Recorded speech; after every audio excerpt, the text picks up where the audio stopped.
Hello, family. How is everybody today? It's Wednesday, November 20th, and I wanted to come back online and say that the response to some of the videos that I've been posting has been so incredibly encouraging. It is so lovely to know that there are so many folks out there who understand that bigger than the election, bigger than the American politics cycle, bigger than what's happening here in the United States of America, there is an entire world that is in the process of a profound shift.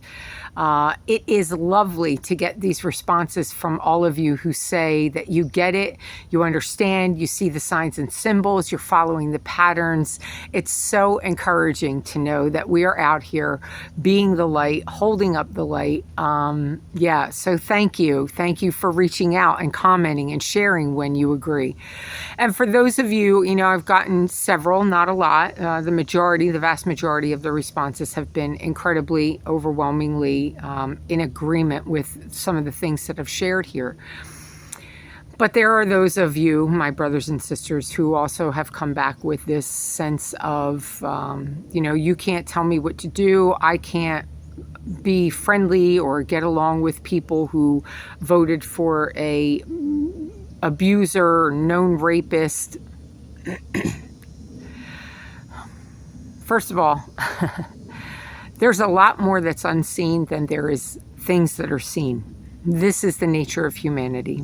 I've shared it before. We're a dark species. We are a dark force in the world.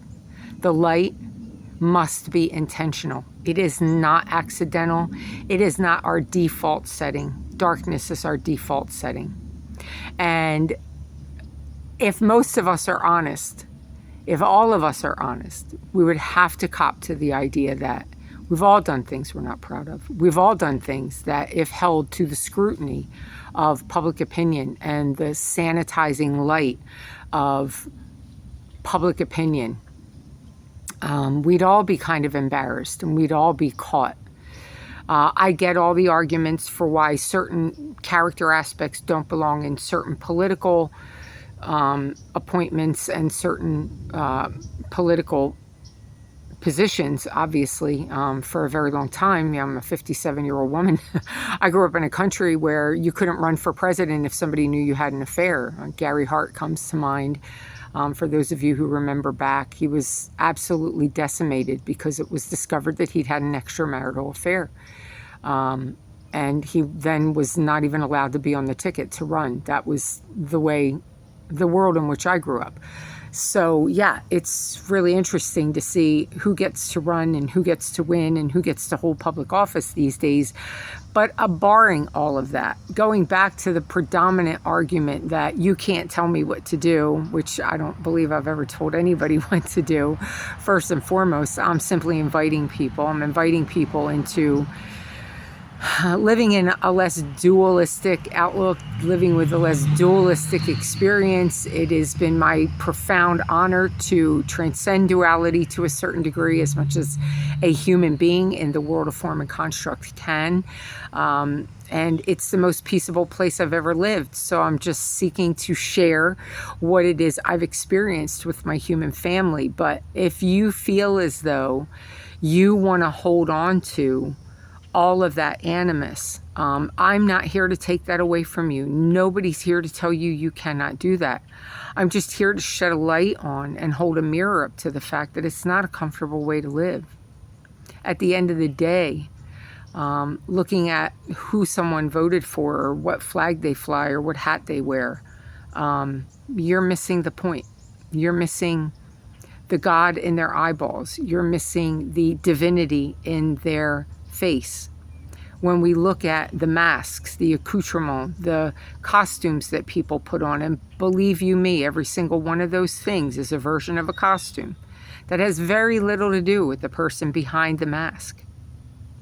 When we choose to see each other as self, when we avoid paying attention to and fixating on the various aspects of the costumes that most people walking this planet feel compelled to wear throughout the course of a day, we get to see the light underneath. We get to see the divinity in the eyes. of that person staring back, because this person staring back ultimately is you. See, in real reality, in the fifth dimensional space, there's a singular energy. It is all is it. I use the word source for that energy. Some people use the word God. You can call it whatever you'd like. The name actually is irrelevant. Understanding that there is a singular energy, understanding that it is all and all is it, is how we begin to see an other as self. It's how we begin to erase our own duality, our own fissure that runs smack down the middle of every single human. I say it all the time. There's two of every person walking this planet. There's two of everybody until there's not. Until you transcend that duality, until you heal that separation. Separation is the primal wound of our species. Little bug. So I'm not telling you that you have to live any way in particular. I'm certainly not telling you that you have to wrap your arms around and invite into your home people with whom you have stark disagreements. I am telling you that it's a much more peaceful and much easier life to live with the awareness that there are no others, there are only mirrors, and every kindness we extend to an other, we extend ultimately to ourselves. So that's what I have for today. As always, I don't want to kill this bug, but as always, you are so seen, you are so loved. Aho.